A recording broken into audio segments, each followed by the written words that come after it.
Last year, in 2022, I played around 30 games. 10 of those games were also released last year, and the other 20 were released whenever because they were just on my backlog and I happened to play them last year. Now, I already have a video on my channel talking about those 10 games from last year, and this is kind of a follow-up video, a part 2, in which I talk about the backlog games from last year.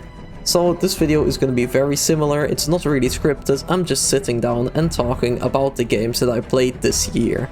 Of course, I'm not going to be talking about every single game that I played this year, but I just picked out a few that I thought I had something noteworthy to say about, be it positive or negative, just whatever my opinion happens to be on that game, and I thought it was worth sharing. So if you like this video, why not check out the other video? It's very similar, but I just talk about more recent games. And if you really like this video, why not check out my channel, subscribe, leave a like, all the normal stuff. I'm new here on YouTube, so all the support is greatly appreciated. But without further ado, let's get into this and let's talk about these games in the order that I played them. Starting off with Pokémon Brilliant Diamond. And honestly, I really enjoyed this game. I know that it's a very lackluster remake with a lot of missed potential, but I just had a good time with it. Pokémon Diamond was also the childhood game that I grew up with, so I was just really happy to see this game again on Nintendo Switch, and it just gave me a chance to revisit my childhood with a fresh coat of paint.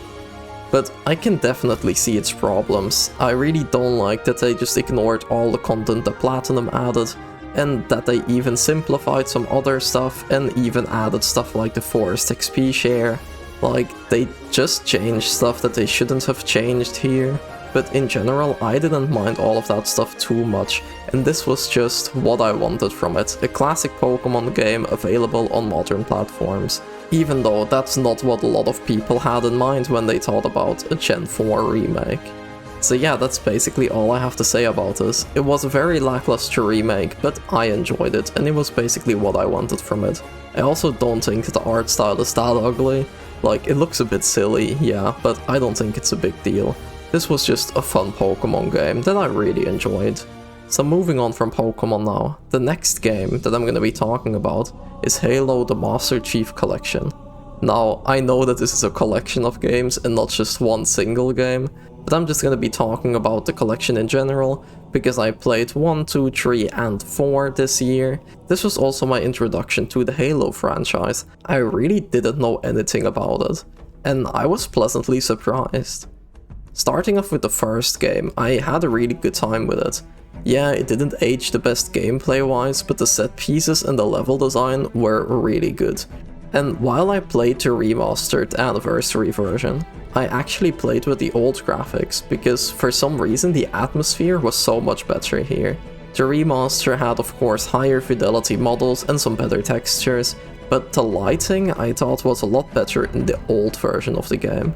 The first Halo game has a lot of very atmospheric parts, where you're in a dark abandoned ship or crawling through dark hallways, and the new graphics made all of these places very lit up and kind of got rid of the atmosphere. So I was just really surprised by how well the old graphics held up, and that it was actually better to play the game in this way, at least in my opinion. Now the story as well is something that really surprised me, because I didn't think that Halo would have such a big focus on the story. And again, as I said, I didn't know anything about this franchise at all, so the plot twist with the Halo ring and just the Flood in general being a thing really surprised me, and it really hooked me on the story. I was having a great time with this. The characters as well, like Cortana, are really cool. The only thing that kinda disappointed me here was the Master Chief himself. I thought he was kind of disappointing, but I'm glad to say that Halo 2 completely changed my opinion on him. In the first mission already, you really see that the developers doubled down on him and made him look as cool as possible. He just steals every scene he's in, especially since he barely talks, so when he does, it's always great.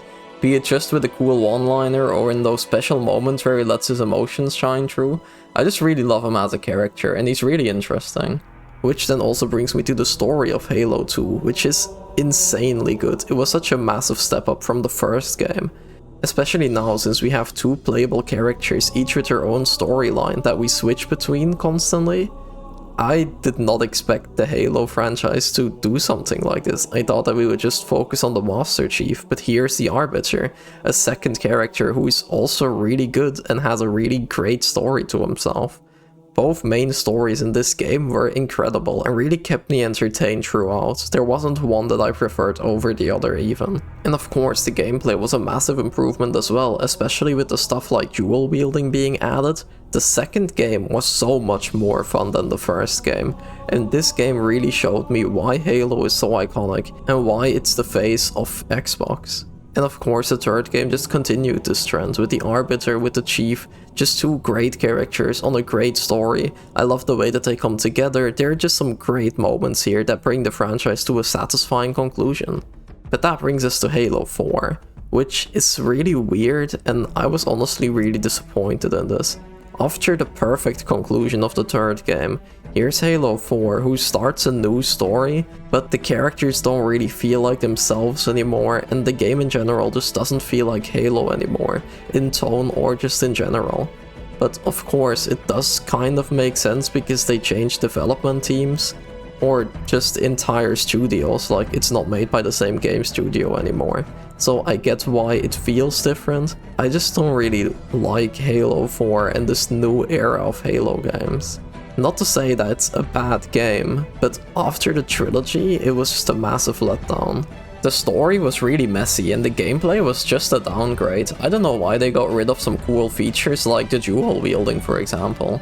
So yeah, as I said, it's not a bad game, but after the trilogy I was really let down and it kinda turned me off from playing the other Halo games. I don't know if I want to keep going with the franchise, that might just keep letting me down in the future. Maybe I'll come back to them one day, but maybe I won't. Anyway, I loved the trilogy, and 2 and 3 are definitely my favorite shooters. If I had to choose one Halo game to choose as my favorite though, I think I prefer 2 a little bit more. Even though both games are basically just as good, 2 really surprised me, and that just left a bigger impact on me.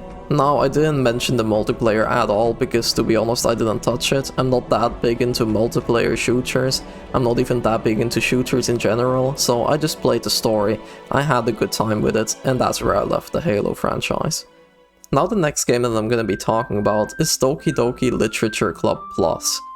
This is a re-release that I was really looking forward to of a game that came out a while ago already. And I'm glad to finally have it on multiple platforms, because originally this was just a free Steam game, but this re-release, while keeping the original story, added a lot more content to it, and it's just a really great way to experience this game. With the new content being some side stories that I really enjoyed, and they really made me fall in love with these characters even more. I'm also really surprised with how well this game works on consoles, because this is just the type of game that you would think only works when you play it on PC. Now, if for some reason you haven't heard of Doki Doki Literature Club, I highly recommend you check this game out. You might be thinking, why would I ever play a game like this? It doesn't look fun, it looks weird, it's just a weird anime dating game. Why would I play this?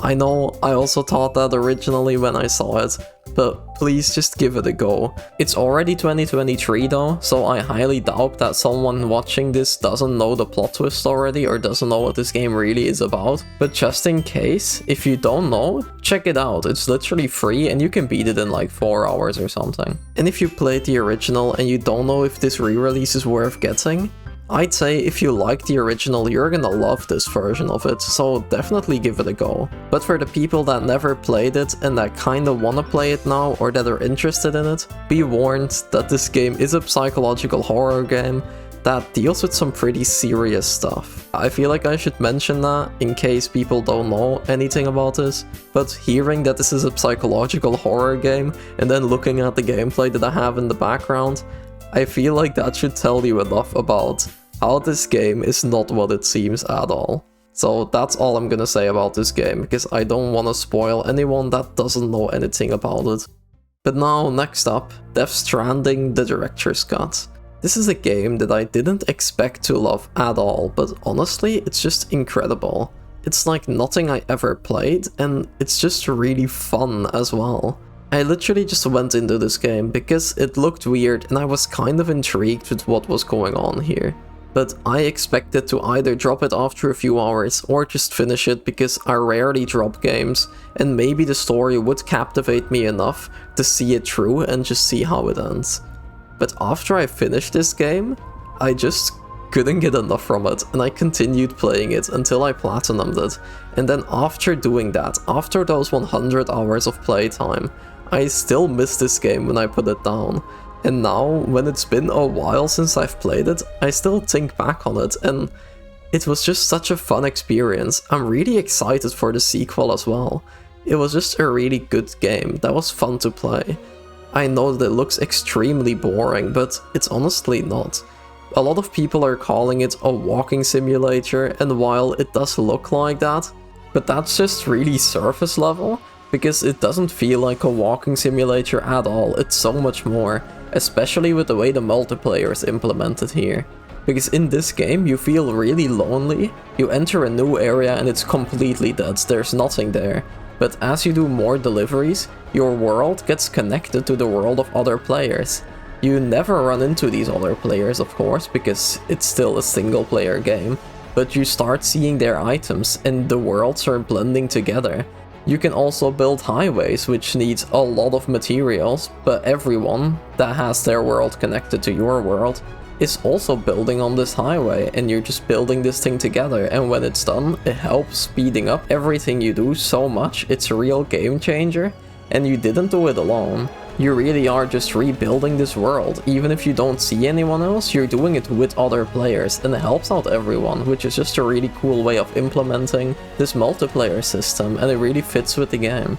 Of course, the game isn't perfect, like the vehicles are kinda wonky, especially when you go off-road, and the combat doesn't feel very smooth, but I like how the combat is connected to the story and how it has consequences. It all really fits in the world, and it makes it feel real. Or grounded, I guess is a better word.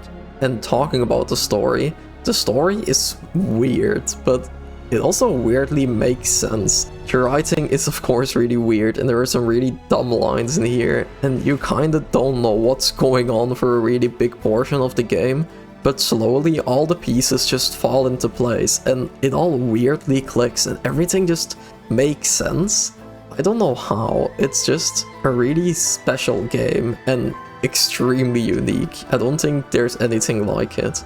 The biggest criticism that I have of the story though is that I wish the characters had some more screen time. I really liked them, but a lot of them only showed up for like a few minutes.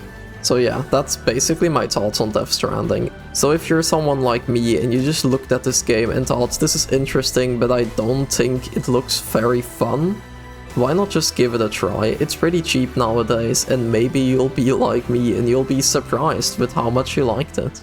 But now, moving on from Death Stranding, let's talk about Resident Evil 0. I really love Resident Evil 1, so I was super excited for another game in that style, but after playing it, I was just disappointed. It really felt like it was trying to be Resident Evil 1, but also be different by adding some new mechanics in there, like the 2 playable characters which you can switch between. While the mechanic itself was a cool idea, and I did like it in some ways, how each character has their own things that they're good at and they have their own items, in a lot of ways it was really tedious, and it was often used to force in some puzzles that really felt like filler to stretch the game out. Another thing that felt like it was done to stretch the game out was the removal of the item boxes, which really caused for unnecessary backtracking. Unlike in Resident Evil 1, where you backtrack a lot, every time you need to backtrack for a bit, it feels like you're making progress.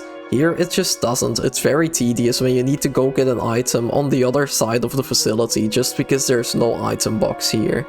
I even made my own item box in a way, in the entrance hall. It was a pretty central location on the map, so every time I found something of use, I just went to the entrance hall, dropped it on the floor. So when I found out the use for it, I didn't have to go from the east all the way to the west to get an item. I could just go to the middle point of the map and grab it from there. The characters were probably the highlight here though. I really like Rebecca and Billy, they were cool, I like their dynamic. So yeah, it's definitely my least favorite Resident Evil game, but there's just something about the classic Resident Evil game structure that I just really enjoy. So in the end, I still got some enjoyment out of it. at least once I reach the training facility. That train level is actually horrible, and I don't know why it's there. It's really bad. It's a really bad way to start off your game. But yeah, anyway, Resident Evil 0, very disappointing, but still kind of fun. I guess it's just an okay game. Next up though, another Resident Evil game, Resident Evil 4. One of the best Resident Evil games. In the beginning I did have to get used to it with the tank controls, but once I got used to it, it was really fun and really satisfying to play. I was also really surprised by how different this game is from the other Resident Evil games, being more action focused and not really having that many puzzles, but it still felt like a Resident Evil game. It just had the same heart, I guess. The characters here are awesome as well, of course. Leon is very based, Ada and Ashley are cool, and of course you have the best shopkeeper in gaming.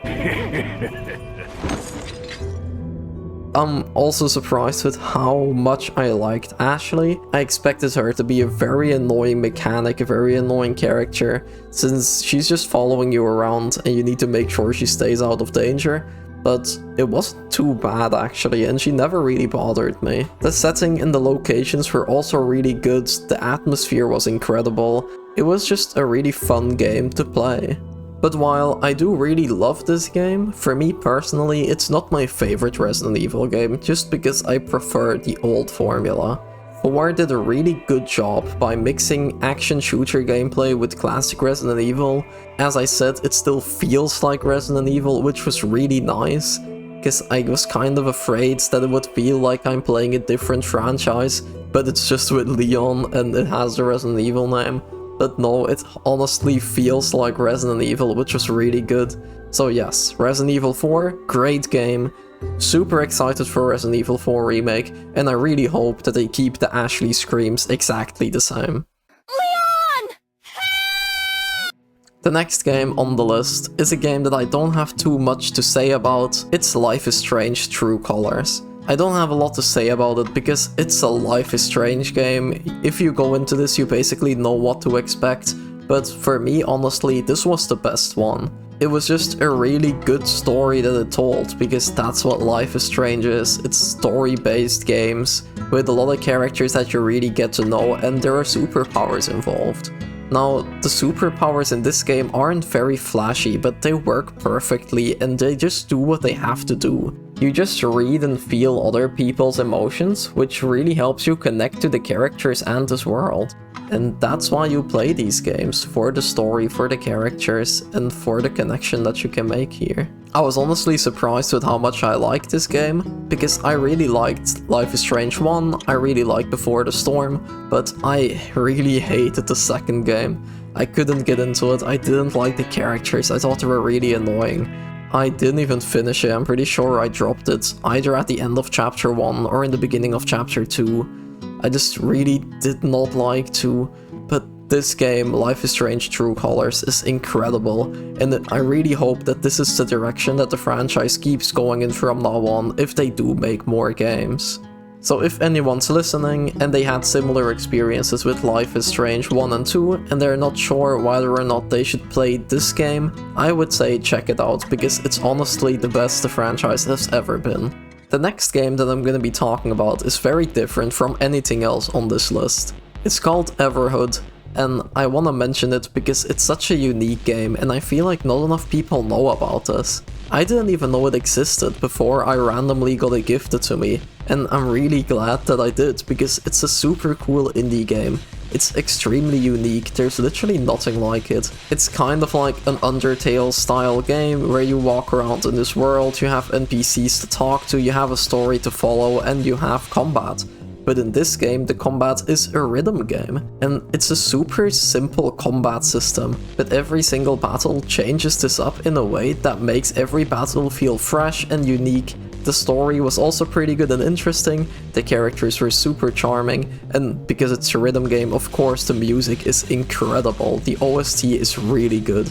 So if you like rhythm games, and you never ever heard of this game, please check it out. It's a super unique game, it's a super fun game, It's just a really good game, and I want more people to know about it, which is why I put it in this video. The next game that I'm going to be talking about is Guardians of the Galaxy, a game that really surprised me because nothing in the gameplay showcases made me interested at all. And when I actually played this game, I was pleasantly surprised. The story was great and went into really interesting ways. The characters as well. Well, at first they look like discount MCU characters, they're actually a really great version of the characters here.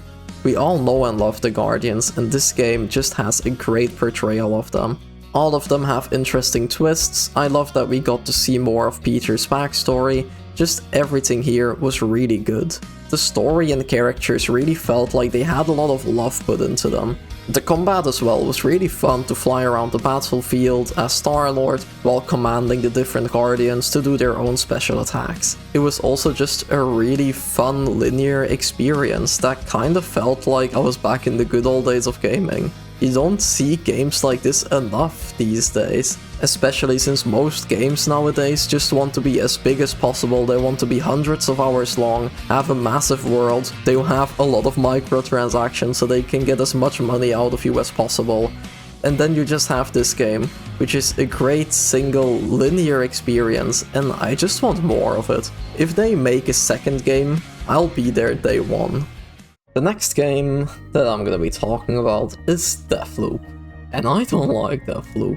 To say that I don't like it would even be an understatement, because I fucking hate Deathloop. So let's get into it. Why do I hate Deathloop?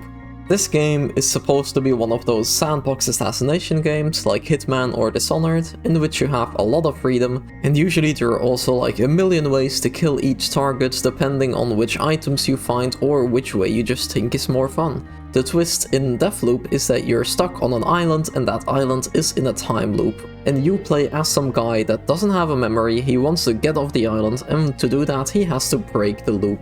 To break the loop, he has to kill all of his targets in one loop.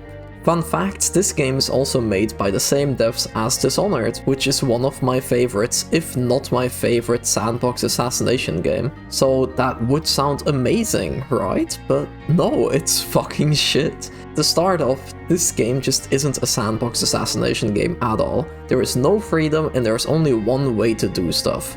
There are also only like 4 areas with 7 targets in them. Maybe there are 6 targets or 9? I don't know, I don't really care about them, they're not interesting at all. So yeah, you have number of targets in 4 areas and you gotta do a lot of loops, going through the same 4 areas over and over and over again until you've gathered everything you need to do one final loop, the perfect loop in which you kill all your targets. But as I said, there is only one way to do this. And because of that, the game needs you to do super specific actions and find super specific items. And because you gotta find these specific items, of course, every single item on the map is marked and there is an objective marker hovering above it, which just gets rid of the entire appeal of this sort of game. It's more a linear follow the objective type of game instead of a sandbox assassination game. And that just gets rid of all the exploration in the area, because why would you explore an area if every single thing you need is marked? But then on the box or on the websites they put quotes like this: find clues and uncover hints, create new strategies and reach your target. But that's just not what this game is. You're not finding anything. The game literally treats you like you're a 2-year-old that doesn't have a brain, that can't think, that can only press buttons. So the game tells you, go there, press this button, now walk over there, press that button, whoa, you did it, you figured it out, wow, you beat the game. But that's just not true, because you didn't do anything, you just did exactly what the game told you to do. The game plays itself. So that's the gameplay structure side of things. The gameplay itself though, outside of the way that the game is structured, is fine, because it's literally just Dishonored. They copy and pasted the gunplay, they copy and pasted the powers. The only thing is that they kind of removed a focus on the stealth. Like, you can do stealth, you can play through the game stealthy, but at the same time, the game is constantly pushing you to do a very chaotic route of just walking in everywhere, shooting everyone, because you get so many machine guns and the character is constantly talking like, I can't wait to just walk into this party and ruin it by shooting everyone in their face, which it just doesn't fit if you're doing a stealthy playthrough. In Dishonored, their previous game, they already fixed this problem by changing the dialogue according to how you play the game. If you play the game as a maniac, the main character will talk like a maniac, but if you're stealthy, the character's dialogue will also reflect that. But that's just the dialogue in this game. It's so bad.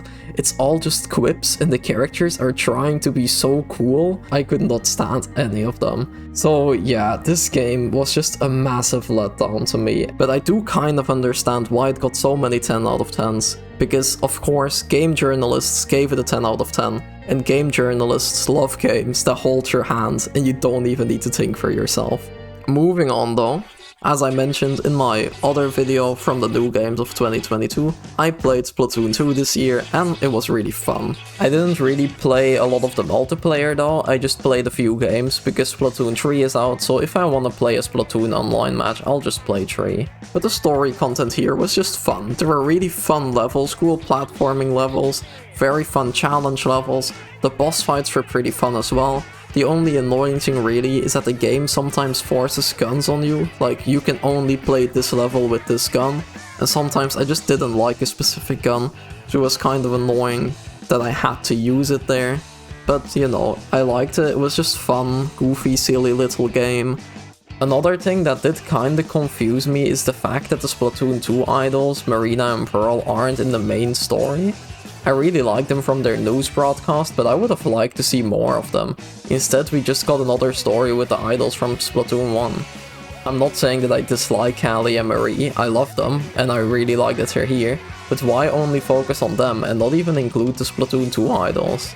Now, I know that there's the Octo expansion DLC thing that focuses on them, but I just think it's a bit weird that the main idols from Splatoon 2 are not in the main game of Splatoon 2 and only in the DLC.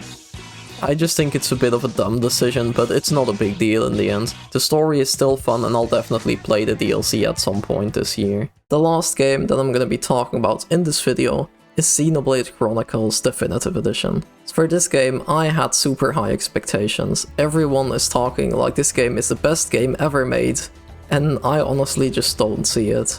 Of course, there are positives about this game. There are things that I absolutely adore here, but there are so many flaws, and I think those flaws outweigh what's good in this game. I will also make a full video on this game at some point, because I've been trying to record this part a lot of times, and I just keep talking and talking and talking, and it's just too long for a video like this. So I'll make a video on Xenoblade Chronicles Definitive Edition at some point. But for now, let's get into it. My opinion on the story is kinda all over the place, because the pacing is really messy. It starts off great, the first few chapters are actually really good, but then the game just slows down for a really long time, and in my opinion nothing interesting happens for like 15 hours. There were also not really any character moments to get me more invested in them. Like, I knew the characters, and while the story had a great beginning, I wasn't that invested in them yet, and I just wanted more character moments with them, which just didn't happen. But after a while, around the halfway point, the game picked up again. There's more going on, the characters are actually doing interesting things now. Those small character moments that I wanted early in the game happen a lot in the late part of the game. I don't know why they're all kept for the end of the game, but I guess it's better late than ever. So the story was just a lot of ups and downs. It started great, but then it got so boring for so long, to then slowly get better and better and better, and it actually ended on a high note, which was nice. The combat though kinda did the opposite. For definitely the first half of the game, I really enjoyed it. The game kept introducing new mechanics, new abilities, it kept it fresh, and I was having a lot of fun with it. But around the halfway point, the combat got really repetitive. They stopped giving me new abilities, so every fight was basically the same thing over and over and over again. Of course, there's other gameplay besides for the combat, but that's mostly just walking, because this game is an open world game. And it's not just a normal open world, it's a massive open world. But the problem is that it's also really empty, which is really sad because the world looks beautiful, it's so interesting, all the areas are so unique. But after the first few areas already, I noticed that after hours of exploring, there's just nothing here. Of course, there is side content in the game. You have these things called heart-to-heart events, and you also have side quests. And these heart-to-heart events were pretty disappointing to me. In theory, they are exactly what I want more of in games. You just have a little scene between two of the main characters, two of the main party, and they have a conversation about whatever's on their mind or what they find of the area that they're in. They're just really small scenes, giving some more characterization. But for some reason, most of these were just locked. It doesn't matter if I was in early game or late game, or if I was in late game going back to an early game area, 90% of the ones that I found were locked, which is just really sad. I wanted to spend more time with these characters. And the heart-to-heart events that I did were really good, and they made me care for the characters more. And then the normal side quests are also a thing. All they are is go to this area, kill monsters, go to this area, pick up an item, and that's it. And you know that the developers didn't really care about them, because the quest is literally called Item Quest 1, Item Quest 2, or of course Monster Quest 1, Monster Quest 2, and so on. But the problem with the side quests sadly also carries over to the main quests, because a lot of the main quests are literally just fetch quests. The dungeons were cool though, but a lot of the time it was, oh, you want to unlock the next main dungeon? Go to the 4 towers spread across the map and press a button there, and then the dungeon unlocks. And that also kinda messed with the pacing, I think. I think if the world was smaller, the pacing would have been a lot better, because you didn't have to walk everywhere.